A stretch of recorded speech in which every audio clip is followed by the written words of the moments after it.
Уран эсрүүцдгээс хэдэн нөхөр халдсан өргөдөд очихсан үжил. Энэ ер нь одоо ийм үндэсний хэмжээний томоохон төслийг эсрүүцэж ингэж амьдралаа зогоодог улсуудын нэг тийм улсууд бий болчих. Энэ хүмүүсийг бол энэ цагта тагнуулын газар байдаг бол хянаж шалгаж санаатаа үндэсний одоо аюулгүй байдал үндэсний томоохон төслийг эсрүүцээд байгаа бол хуулийн хариуцлага хүлээлгэх шаардлагатай.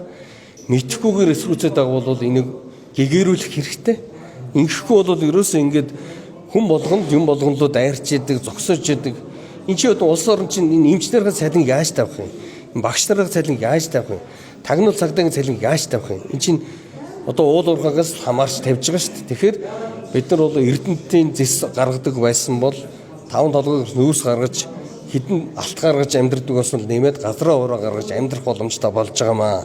Ингэснээр жишээлбэл одоо та нар анзаардаг бол манай Монголын хилийн уртаалт Хятадын одоо хил дотор байгаа одоо газраа хуврын тийм баян вагон орд гिचэн жил болж байгаа мөн Монголын төсөвтэй тэнцсэн байна шүү дээ. За хэрвээ энэ халдсан мөрөгдөө орд ажиллаад эхлэх юм бол жилд хэрэглэх цахилгааных мөнгө нь одоогийн одоо 1000 сумын одоо нийт жилийн төсөв 4 дахин нэмсэнтэй адилхан ийм одоо томоохон одоо төсөл болно. Тэгэхээр бол